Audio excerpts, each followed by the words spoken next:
আসসালামু আলাইকুম, hello everyone, welcome back. তো বন্ধুরা, আজকে আমরা আরেকটা স্ট্রাকচার শিখতে যাচ্ছি। এটা হচ্ছে আপনার ইট সাউন্ডসের ব্যবহার।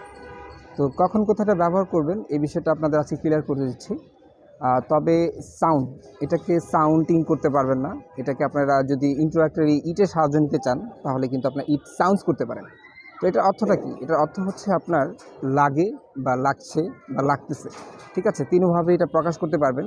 তো কখন কোন ধরনের পরিস্থিতিতে এটা ব্যবহার করবেন এইটা আজকে আপনাদের ক্লিয়ার করতে যাচ্ছি।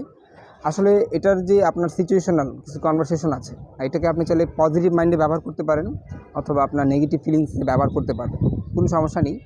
সাপোজ আমি আপনাদের কয়েকটা উদাহরণ দিই। আচ্ছা, আরেকটা বিষয়, এটা হচ্ছে ইট সাউন্ডস, এটা দেওয়ার পরে অবশ্যই এটাকে আপনার কোনো একটা অ্যাডজেক্টিভ আপনার এখানে সেট আপ করতে হবে, ঠিক আছে? এবং ইট সাউন্ডস দেওয়ার পরে কোনো একটা অ্যাডজেক্টিভ দেওয়ার পরে আপনি চাইলে একটা সেন্টেন্স পরও দিতে পারেন অথবা আগেও দিতে পারেন, কোনো সমস্যা নেই। তো আমি আপনাকে কয়েকটা সিচুয়েশন বোঝাই, সিচুয়েশনটা বুঝলে আপনি বুঝতে পারবেন। সাপোজ ধরুন যে আপনার বন্ধু আপনাকে এসে বলতেছে যে buddy I have done this work, so what do you say, তোমার কি, তুমি কি বলো? তখন আপনি তাকে বলতে পারেন যে whatever you did yesterday it sounds good to me, মানে যা কিছু তুমি করেছিলে ইয়েস্টারডে এটা আমার কাছে ভালো লাগতেছে, এটা আমার কাছে কি ভালো লাগতেছে। অথবা তাকে আপনি এভাবে বলতে পারেন যে hearing your voice it sounds bad, মানে তোমার ভয়েসটা শুনে আমার কাছে এটা মানে খারাপ লাগতেছে, অথবা টেরিবল বলতে পারেন, অদ্ভুত বলতে পারেন। তো আপনি চাইলে এটাকে চাইলে আপনি পজিটিভ তাকে কোনো ইমপ্রেশন দিতে পারেন অথবা কোনো নেগেটিভ ফিলিং দিতে পারেন, কোনো সমস্যা নেই, ঠিক আছে? অথবা বলতে পারেন যে I know it sounds silly to me but I want to do it, আমি জানি এটা আমার কাছে মানে একটু নির্বোধ টাইপের বোকামি লাগতেছে, বাট আমি এটা করতে চাই, আই ওয়ান্ট টু ডু ইট। অথবা আপনি বলতে পারেন যে গতকাল আপনার বন্ধু কোনো একটা রেস্টুরেন্টে খেয়েছে, তখন সে আপনার কাছে এটা এসে উপস্থাপনা করতেছে, তখন আপনি বলতে পারেন যে ও ইট সাউন্ডস ওয়েলসাম, এটা আমার কাছে অসাধারণ লাগতেছে। মানে এটা আপনি চাইলে এটার প্রকাশটা আপনি পজিটিভও করতে পারেন, নেগেটিভও করতে পারেন। তখন আপনি বলতে পারেন যে এই ভিডিওটা দেখে তোর কেমন লাগতেছে, আপনি আপনার বন্ধুকে বলতেছেন যে watching this video it sounds pretty good, তো আমার কাছে এটা কিছুটা ভালো লাগতেছে, ঠিক আছে?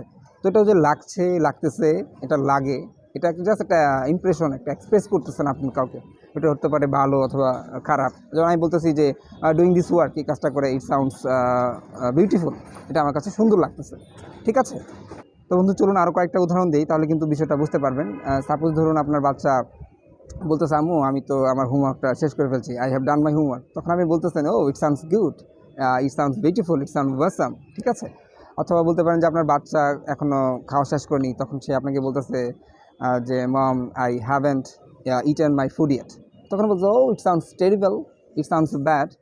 মানে এটাকে আপনি চাইলে পজিটিভ মাইন্ডে সেট আপ করতে পারেন, নেগেটিভ মাইন্ডে সেট আপ করতে পারেন, ঠিক আছে? আপনি এই ভিডিওটা সম্পর্কে কেমন ধারণা নিতে পারেন যে বন্ধু এই ভিডিওটা কেমন, হাউ অ্যাবাউট দিস ভিডিও, তখন আপনি বলতে পারেন it sounds cute, it sounds awesome, ঠিক আছে? অথবা in terms of this video it sounds cute, মানে যেভাবে ইচ্ছা আপনি এটা এইভাবেই ব্যবহার করতে পারেন। অথবা কোনো একটা কিছু সম্পর্কে জানতে চাচ্ছে বন্ধু এটা কেমন, তখন আপনি বলতে পারেন oh it sounds good, it sounds terrible, it sounds bad, it sounds awesome, it sounds silly, যেভাবে ইচ্ছা আপনি এটা ব্যবহার করতে পারেন।